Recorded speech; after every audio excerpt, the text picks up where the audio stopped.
प्रयागराज में छात्र एग्जाम को लेकर प्रोटेस्ट कर रहे हैं। छात्र यूपीपीसीएफ दफ्तर के बाहर धरना दे रहे हैं तो गाजियाबाद समेत पूरे पश्चिमी उत्तर प्रदेश में वकील आज सड़कों पर उतर आए हैं।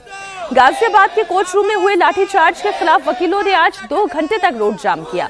अभी तक वकील प्रदर्शन कर रहे थे, कोई काम का बहिष्कार कर रहा था, कोई नारेबाजी में लगा हुआ था, लेकिन सरकार पर दबाव बनाने के लिए आज एक साथ पश्चिमी उत्तर प्रदेश के 22 जिलों में वकील दोपहर 12 बजे से लेकर 2 बजे तक सड़कों पर उतर आए। प्रशासन के खिलाफ उन्होंने नारेबाजी की, सड़कों पर जाम लगाया। गाजियाबाद में भी कुछ ऐसा ही देखने को मिला। सैकड़ों की संख्या में वकील कचहरी के बाहर हापुड़ रोड पर पहुंचे और रोड पर बैठ गए। पूरे 2 घंटे तक उन्होंने रोड जाम करके रखा। ट्रैफिक को डाइवर्ट करना पड़ा। वकील प्रशासन के खिलाफ नारेबाजी करते रहे।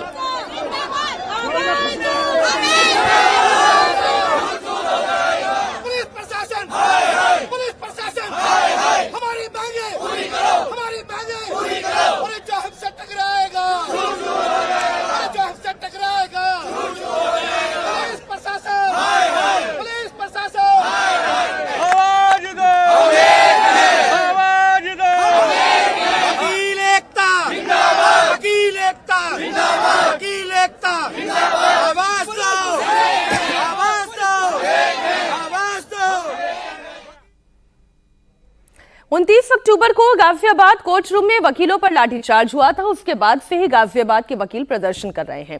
पूरे उत्तर प्रदेश में वकील एक दिन का काम का बहिष्कार कर चुके हैं, लेकिन अब वकीलों ने अपनी रणनीति बदल दी है।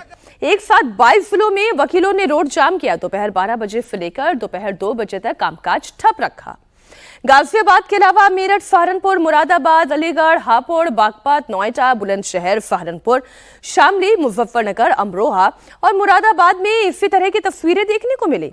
प्रशासन को पहले से ही वकीलों के प्रदर्शन की जानकारी थी, इसलिए पुलिस सुरक्षा के व्यापक इंतजाम किए गए थे। कोर्ट में लाठीचार्ज से आक्रोशित वकीलों का आज महाहड़ताल है और गाजियाबाद में अगर मैं आपको दिखाऊं तो हरदोई रोड जो है उसको यहाँ पर वकीलों ने जाम कर दिया है, रोक दिया है। इस पर जो ट्रैफिक है और यहाँ पर प्रदर्शन कर रहे हैं वकील। ये जो हरदोई रोड है इस तरफ से जा रही है मेरठ और दूसरी ओर से जा रही है दिल्ली। NH-24 पे ठीक खड़े होकर के यहाँ पर प्रदर्शन किया जा रहा है वकीलों द्वारा और उनकी मांगे हैं कि जो भी पुलिसकर्मी उस दिन लाठीचार्ज में थे उनके खिलाफ कार्रवाई की जाए। आपका क्या नाम है सर? मेरा नाम विजयकांत शर्मा एडवोकेट है और 29/11 को जो लाठीचार्ज हुआ डीजे साहब ने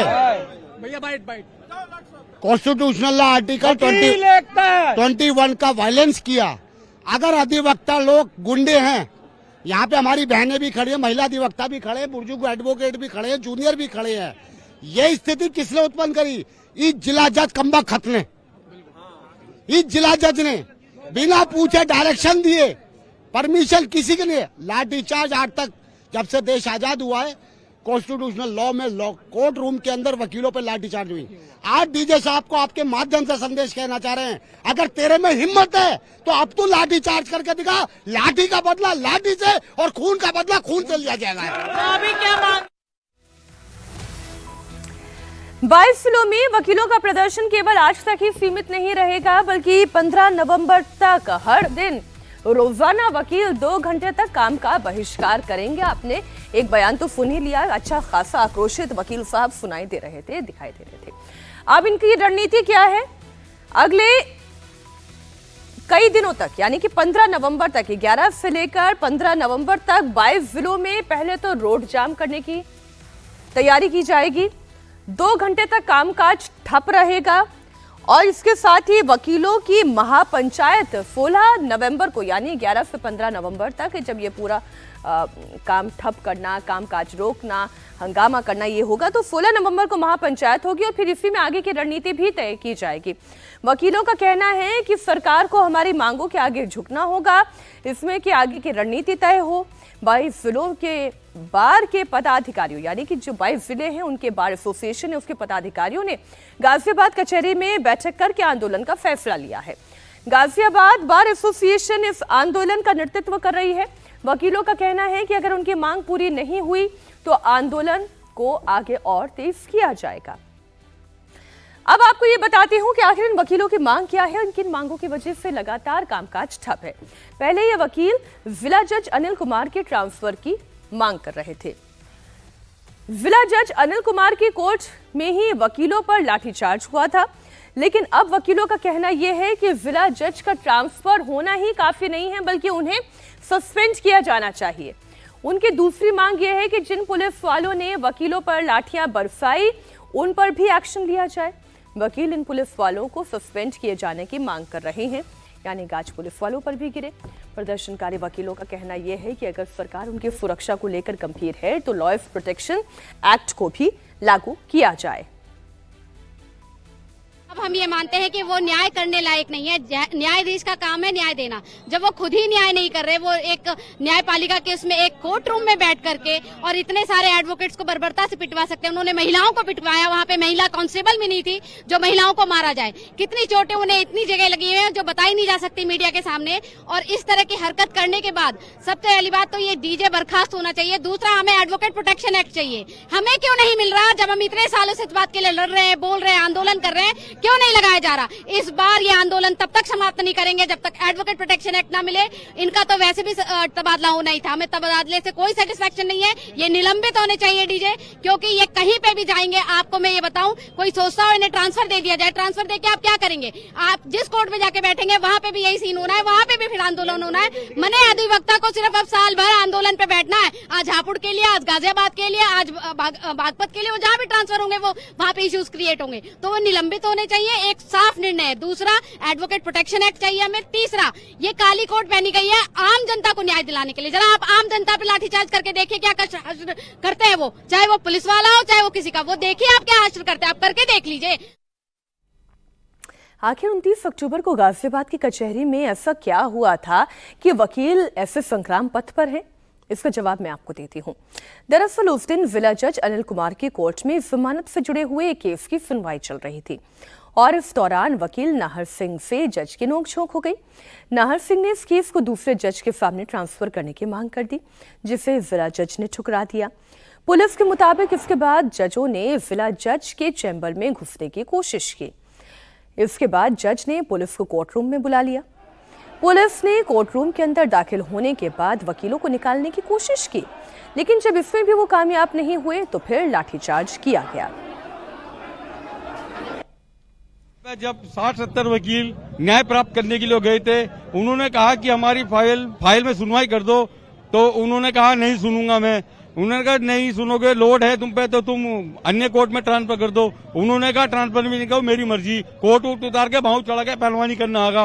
वकील की तेरी माँ का तेरी बहन का। उन्होंने अभद्रता वाला व्यवहार उन्होंने किया है।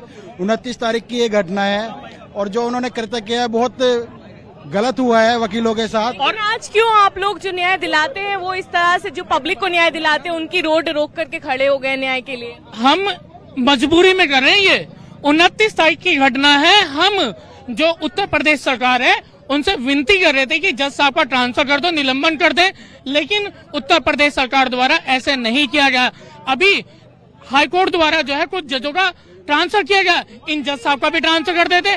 हमारी मांग बड़ी नहीं थी, लेकिन हमें जो है इतना उत्सुकाया जा रहा है कि हम आंदोलन करें। पूरे मामले की टाइमलाइन भी आपको बता देती हूं कि किस तरह गाजियाबाद के मामले ने पूरे उत्तर प्रदेश के वकीलों को आंदोलित कर दिया है। 29 अक्टूबर को कोर्ट रूम में वकीलों पर लाठीचार्ज हुआ। इससे गुस्साए वकीलों ने उसी दिन कोर्ट परिसर में पुलिस चौकी में तोड़फोड़ करनी शुरू कर दी। अगले दिन वकीलों ने फिर गाजियाबाद कोर्ट परिसर में प्रोटेस्ट किया। 4 नवंबर को पूरे उत्तर प्रदेश के वकील हड़ताल पर चले गए। इलाहाबाद हाई कोर्ट में भी कामकाज इस दौरान ठप रहा। 29 अक्टूबर को अनिश्चितकालीन हड़ताल पर वकील चले गए और साथ ही अगली ही तारीख यानी कि 9 अक्टूबर, ये देखिए 29 अक्टूबर को अनिश्चितकालीन हड़ताल पर गए थे वकील। 11 नवंबर को पश्चिमी उत्तर प्रदेश के 22 जिलों में प्रदर्शन हुआ, यानी कि आज की तारीख में 22 जिलों में प्रदर्शन हुआ। अब 2 दिन के बाद आज जब वो सड़क पर उतर आए हैं, अपने लिए इंसाफ की मांग कर रहे हैं, तो आगे की रणनीति के साथ वो मैदान में उतरे हैं। वो ये कह रहे हैं कि अब 15 नवंबर तक ये प्रदर्शन यूं ही जारी रहेगा और 16 नवंबर को महापंचायत होगी। जब तक एडवोकेट प्रोटेक्शन एक्ट हमारे लिए लागू नहीं कर दिया जाएगा, हम आम जनता की लड़ाई लड़े या अपनी लड़ाई लड़े, बताइए, सबका हित हो रहा है इसमें। और मैं एक छोटी सी बात से अवगत आप सबको कराना चाहूंगी कि क्या उनको पावर नहीं थी, जिला जज के पास पावर नहीं थी, जो उनको ये जरूरत पड़ी कि लाठीचार्ज करवा दिया उन्होंने, पुलिस को ऑर्डर दे दिया? किसने उनको हक दिया कि पुलिस को ऑर्डर दे दिया? उन्होंने निहत्थे वकीलों को लाठीचार्ज करवाया उन्होंने।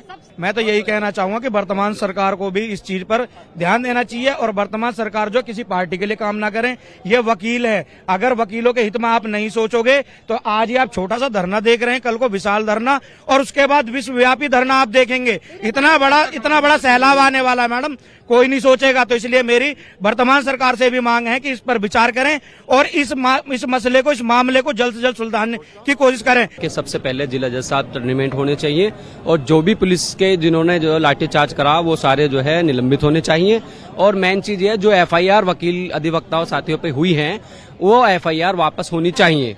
सबसे मेन ये चीज थी, राजस्थान में जो एडवोकेट जो प्रोटेक्शन एक्ट जो लागू कराया है वही कमी आज हमें खल रही है। शायद अगर यहाँ पे एडवोकेट प्रोटेक्शन एक्ट लागू हो जाता तो बहुत बेहतर होता, और ऐसा नहीं है। जिला गाजियाबाद की बार में हमारे गाजियाबाद से जो है जो एक तो सांसद भी हैं जो बार के मेंबर हैं और विधायक भी हैं जो वो भी यहाँ के मेंबर हैं, और एक लोनी से विधायक है वो भी हमारी बार के मेंबर हैं। लेकिन अभी तक उन जो हमारे अधिवक्ता जो यहाँ के सदस्य हैं उन्होंने अभी तक फिलहाल में जो है सरकार तक बात पहुँचाने का काम नहीं करा है।